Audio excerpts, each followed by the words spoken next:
आप सबसे भी जिस दिन झगड़ा हो, क्योंकि झगड़े हर घर में होते हैं, पति पत्नी है, कितने बर्तन है तो आवाज करेंगे, तो झगड़े हर घर में होते हैं, लेकिन जिस दिन झगड़ा हो उस दिन घर छोड़कर मत जाना, 2-3 दिन बाद चले जाना। पर जिस दिन झगड़ा हो रहा है, दोनों क्रोधित है, दोनों की बुद्धि सही स्थिति में नहीं है, उस दिन घर छोड़कर मत जाना। और आपको तो खास कर उनका तो पता होता है कहां गए, आपका पता भी नहीं चलता, उनको डबल चिंता होती है, बिना बताए फोन बंद कर गायब, अब ढूंढते रहो कहां गए कहां गए, उनका तो नहीं मिले तो पता है मायके गए। तो ऐसे कार्य मत करना, जिस दिन झगड़ा हो उस दिन तो बिल्कुल मत करना, क्योंकि वो आपके प्रेम को और खत्म करता है, दूरियां बढ़ा देता है। लेकिन माता ने यही किया, माता उस दिन घर छोड़कर चली गई। महादेव जी समझ गए अब वो वापस नहीं आई, क्योंकि मेरा जो अपमान वहां हो रहा होगा वो उसे देख नहीं पाएगी, वो इसीलिए भी नहीं चाहते थे कि हम दोनों जाएं। अब जैसे महाराज कोई भी आप कथा कराए, सत्संग कराएं, किसी भी भगवान का कीर्तन करवाते हैं ना, कभी माता रानी का, कभी दादी जी का, कभी कृष्ण जी का, कभी महादेव जी का, कभी बालाजी का, लेकिन सबसे पहले पूजा किसकी होती है? गणेश जी। यानी ये नियम है, कथा किसी की भी हो, कीर्तन किसी का भी हो, पूजा सबसे पहले गणेश जी की। उस समय जब सभा होती थी तो नियम था कि आप बुलाओ मत बुलाओ, पर तीनों देवों के आसन रखने पड़ेंगे। 3 देव ब्रह्मा विष्णु महेश, आसन रखने पड़ेंगे, मत बुलाओ भले। सती माता जाती है, जाकर क्या देखा? ब्रह्मा जी का आसन लगा है, विष्णु भगवान का आसन लगा है, दोनों ही नहीं आए थे।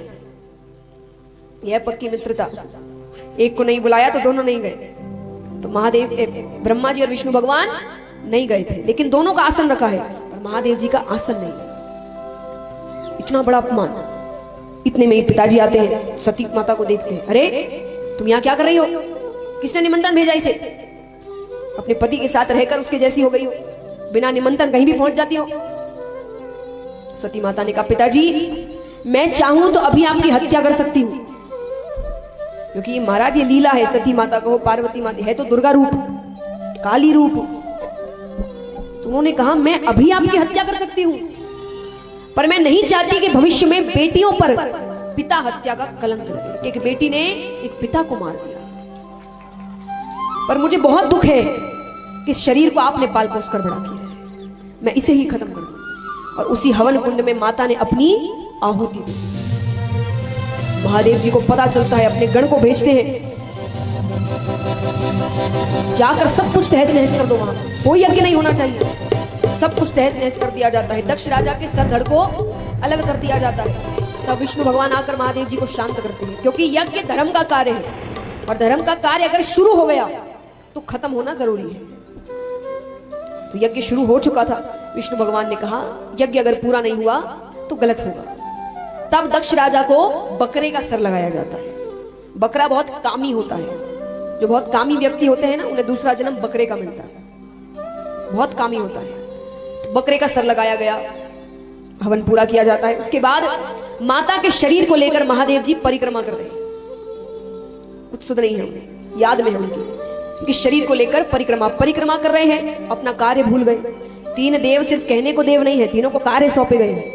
ब्रह्मा जी रचना का कार्य करते हैं, विष्णु भगवान पालन का कार्य करते हैं, और महादेव जी विनाश का, यानी मृत्यु। अब मृत्यु हो नहीं रही, रचनाएं होती जा रही है। तब विष्णु भगवान ने अदृश्य रूप में अपना सुदर्शन चक्र फेंका, वो एक एक करके माता के अंगों को काटने लगता है, और एक एक अंग जहां जहां जाकर गिरे वहां वहां एक एक सिद्ध पीठ की रचना हुई। उसमें से एक प्रसिद्ध सिद्ध पीठ है कामाख्या देवी, वो सब सती माता के अंग हैं, जो एक एक जहां जहां जाकर गिरते हैं वहां वहां सिद्ध पीठ बनते हैं। तो महाराज जब कुछ नहीं बचता तो वापस आकर तपस्या करने लग जाते हैं। अब वही सती माता तप कर कर दूसरा जन्म पार्वती माता के रूप में लेती है, हिमाचल राजा के यहाँ पर विवाह योग्य होती है। हिमाचल राजा के यहाँ नारद जी जाते हैं, हिमाचल राजा ने कहा बेटी विवाह योग्य हो गई है, कोई वर बताइए। आप भी कहते हैं ना बेटी विवाह योग्य हो जाए मित्रों से कि कोई अच्छा वर बताना। तो हिमाचल राजा नारद जी से कहते हैं, नारद जी को सब पता है। नारद जी ने कहा बड़ा अच्छा वर है।